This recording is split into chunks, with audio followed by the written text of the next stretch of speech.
The Oklahoma Sooners had a lot of offensive line stuff happen on Monday. They got a portal edition, and they got a 2026 edition, and then they lost a kid to the portal. We'll discuss that coming up next here on Locked On Sooners.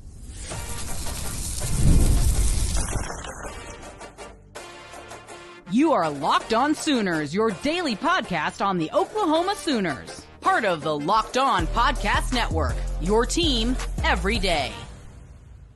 Thanks again for making Locked On Sooners your first listen every single day. Shout out to all the everydayers out there. Tune in and subscribe to the show wherever you get your podcasts. Free and available on all podcast platforms. Part of the Locked On Podcast Network, your team every day.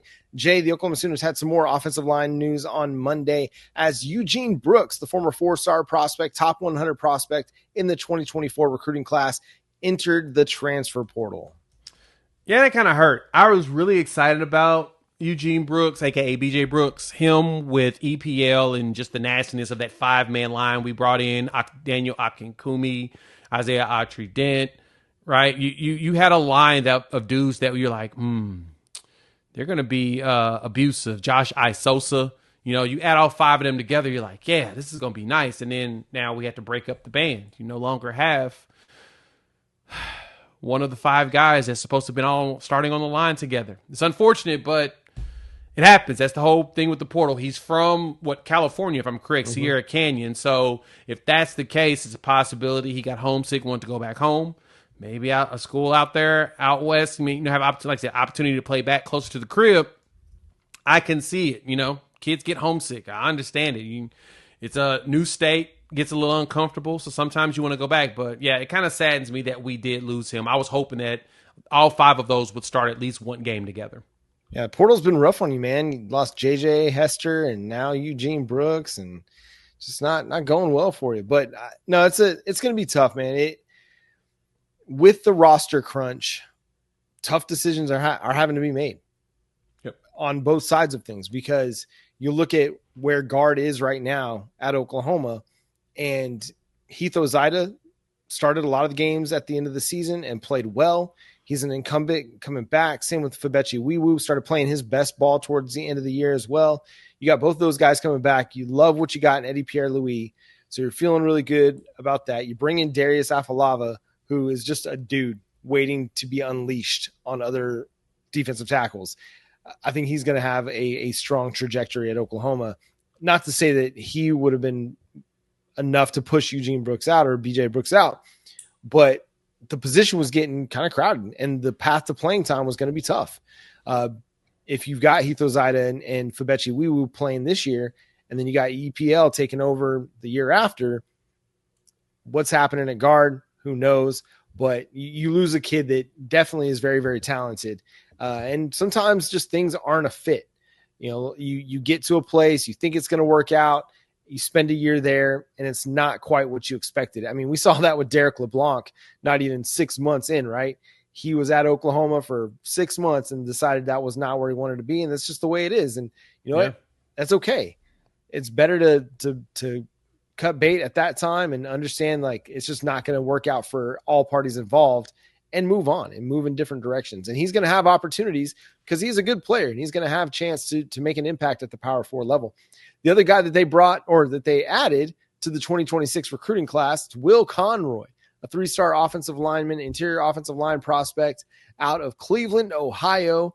Had offers from obviously Oklahoma, Arizona State, Boston College, Florida, Indiana, Kentucky, Miami, Michigan State, Missouri, Ohio State, Oregon, Purdue, Texas A&M, UCF, USC, Virginia Tech, West Virginia, and Wisconsin. Quite the nice little offer sheet. John, he's rated at about 358th in the country, about 34th roughly in an interior offensive lineman. And seeing that he's a consensus and composite 3-star, folks are going to be like, oh, we're going after all the 3-star players. But you just named off the list of schools that wanted him. He had committable offers from Ohio State, Michigan, Oregon, Miami. Like that's your big names. Florida, Wisconsin, schools that are known for offensive linemen, right?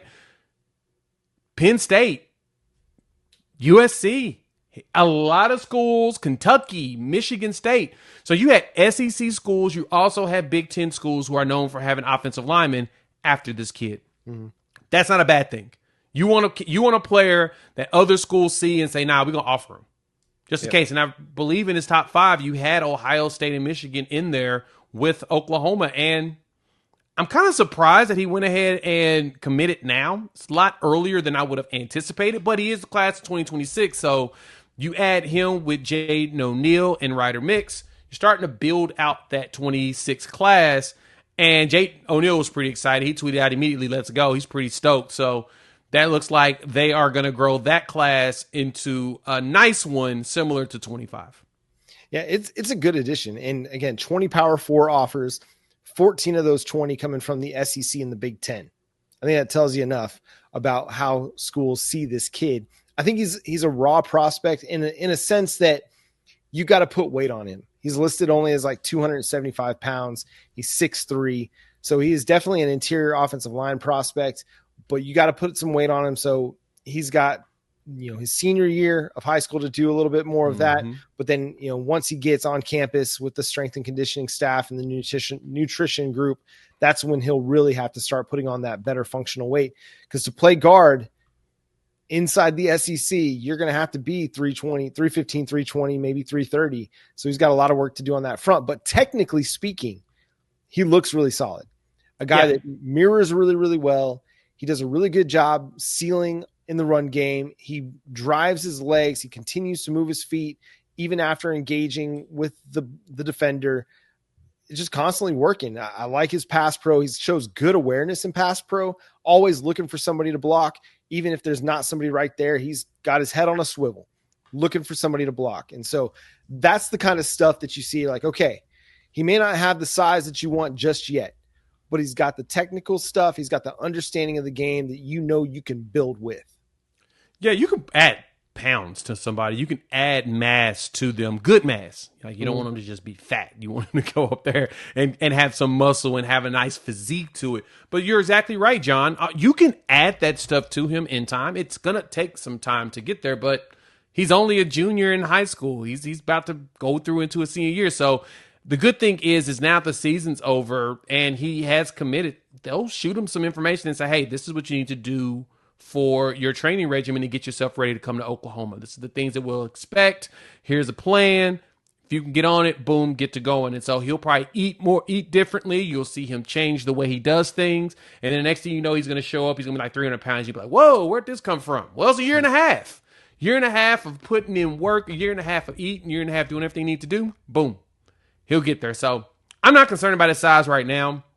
I know he'll get there. I'm ready to see what he looks like when he starts camping here in the spring and see if that shoots up his ranking because, like I said, Ohio State, Michigan offering him like that, knowing that that's committable, and some of the bigger schools like Oregon and Miami actually putting that offer out there makes me feel like he should fly up a little bit higher in the rankings. He could end up being top 200, similar to the way Ryan Fogier was. I'm not saying he's Ryan Fogier, but I am reminding you all, whenever Ryan Fogier had committed, in February of last year, I was sitting there on a boat prepared to go on a trip. I recorded my video and I put that bad boy up there and I told y'all, he may be 3-star now. He gonna move up in the top 100 by the end of it. And sure enough, he did. Fogier was a beast. Not saying Conroy will hit top 100, but I can see top 200 when I watch the film. Yeah, he's got a lot to work with. The things he mentioned to On3 about why he committed to Oklahoma, he loved the culture. He loved the environment from the Tennessee game. He thought that was awesome. So shout out Sooner Nation for showing up and showing out for Oklahoma's first SEC game. Didn't go Oklahoma's way, but that didn't dissuade him. The other thing was Bill Bedenbaugh. As much as people want to talk about Bill Bedenbaugh, that ability to develop is still very much an attractive opportunity for prospects, both in the transfer portal and in the high school recruiting ranks. Oklahoma's 2026 class is just getting started. Again, they've got 3 prospects. We'll start seeing more start to commit over the next 6-8 months as we get to the 2025 high school season. A lot of those guys will want to have their commitments done before their senior year of high school. And that's going to do it for today's episode of Locked On Sooners. Thanks so much for tuning in and being a part of the show. Subscribe to the show wherever you get your podcasts. We're free and available on all podcast platforms and on YouTube. So hit that subscribe button, hit that notification bell to let you know when new episodes drop. Follow Jay at Unfair Sports, myself at John 9 Williams. Check out his channel, Unfair Sports, over at YouTube. You can read my work covering the Sooners over at SoonersWire.com. The show is at Locked On Sooners on TikTok, Twitter, Instagram, Facebook. Wherever you like to do your social media stuff, that's where we will be. But until next time, he's Jay Smith. I'm John Williams. We'll talk to you then. Boomer. Sooner.